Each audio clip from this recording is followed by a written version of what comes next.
Beneath the wide and relentlessly blue sky of Wyoming, the wind swept across the plains as if carrying with it the very promise of America. The mountains, tall and silent, watched everything: the advance of men, the creak of newly raised fences, and the inevitable clash between the old and the new West. From that horizon emerged a solitary rider, mounted on a weary yet resilient horse, much like the country he was crossing. His name was Shane. He rode with an upright posture, leather clothes marked by time, and a heavy revolver fastened to his holster, not as a symbol of pride, but as a reminder of a past he wished to bury. Every step of the horse stirred dust and memories. Shane sought neither glory nor confrontation, only peace, a warm meal, and perhaps redemption. That was how he arrived at Joe Starrett's farm. Joe was the very image of the American settler, hard-working, steadfast, someone who believed the land belonged to those who cultivated it with their own hands. Beside him were Marion, steady and serene, and little Joey, a boy whose imagination burned brighter than the midday sun. When Shane dismounted, Joey felt his heart race. To the boy, that man was the embodiment of the stories of bravery that defined the spirit of the nation. Shane was welcomed.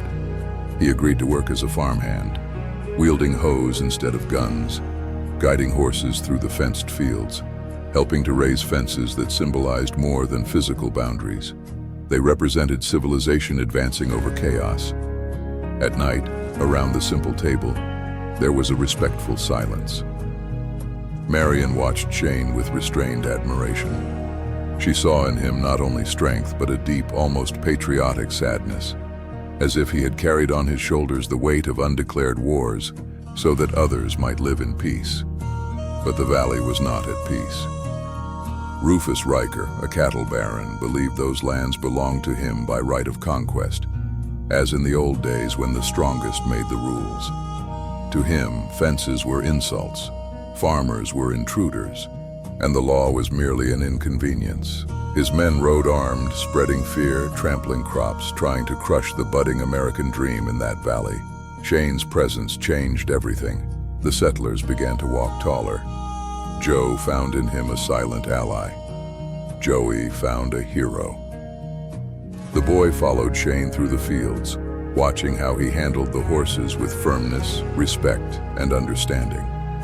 One afternoon, seeing the fascinated gleam in the boy's eyes as he looked at the revolver, Shane knelt down and said in a low but steady voice, "A gun is just a tool, Joey, only as good or as bad as the man who uses it." It was a lesson about responsibility, about the cost of violence, and about the kind of country they were trying to build. When Riker hired Jack Wilson, a professional gunman with an empty stare and a quick trigger, the silent war became open. The brutal murder of a settler who was merely defending his land echoed like a gunshot in the heart of the valley. Red dust mixed with blood, and Shane understood with bitter clarity that the past he had been running from was now the only weapon capable of protecting the future of that family and that American ideal of freedom, labor, and justice. In the dead of night, as the horses neighed uneasily, Shane strapped on his gun belt once more. Every tightened buckle was a sacrifice. He knew that for peace to prevail, the violent man he had once been would have to act one last time and then disappear. The final confrontation in the town saloon was tense, grim, and inevitable. The sound of hooves outside mixed with the creaking of the floorboards. When the gunshots rang out, the flashes illuminated faces marked by greed and death. Shane was faster, more precise. Riker fell, Wilson too. With them, an entire era of the lawless West fell as well. Wounded, his body exhausted and his soul heavy, Shane mounted his horse at dawn. The American flag fluttered in the distance, a symbol of a country moving forward, whatever the cost. Joey ran after him, through brush and dust, tears mixed with sweat, shouting with all the strength a young heart could bear. "Shane, come back, Shane." But Shane did not look back. He knew there was no place for a gunman in a world of fences, families, and hope. He spurred his horse and rode toward the mountains, becoming legend, folklore, a living memory of a silent sacrifice.